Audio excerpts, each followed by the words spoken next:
2017. It appears that Pakistan is going towards another season of political uncertainty where you're not just facing a political enemy, but you're at loggerheads with this highest court of the country. Your ruling alliance says that this is the death of justice in Pakistan, where the court has given reprieve to somebody who went to the court, whereas if you in power were at that point went to court, you would have gotten the same reprieve, wouldn't you? No, this wasn't the case.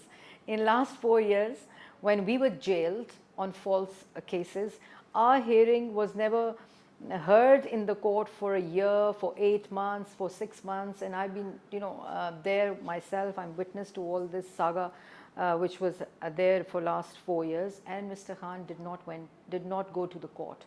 Mr. Khan was invited to the court in Mercedez, sent by the Supreme Court. And Mr. Khan, when went there, he was on physical remand, and the Supreme Court gave him bail and said they're really happy to see him, and then wished him good luck, and then under their custody sent him to police line guest house with 10 people to have chat with, and then sleep, and then come appear in the court the next day in Islamabad High Court. Islamabad High Court, under the influence of Supreme Court, gave bundle bails of all the existing cases against him. He can't be arrested in any other case. In any new investigation, the existing cases are all shut down, given bails. Where does this happen?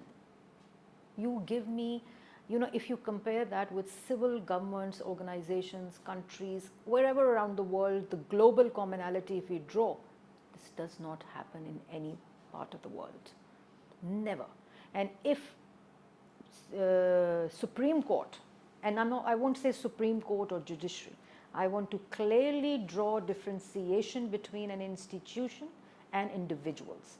So there are individuals who we have questions, and there is a general perception in the society that there are factions in the Supreme Court. There is a section of the Supreme Court that's favoring Mr. Imran Khan for maybe personal reasons or for professional reasons. And that's the perception that legal community is talking about, the legal fraternity is talking about, the legal experts are talking about, not just the government allies. Well, now that we're on perceptions,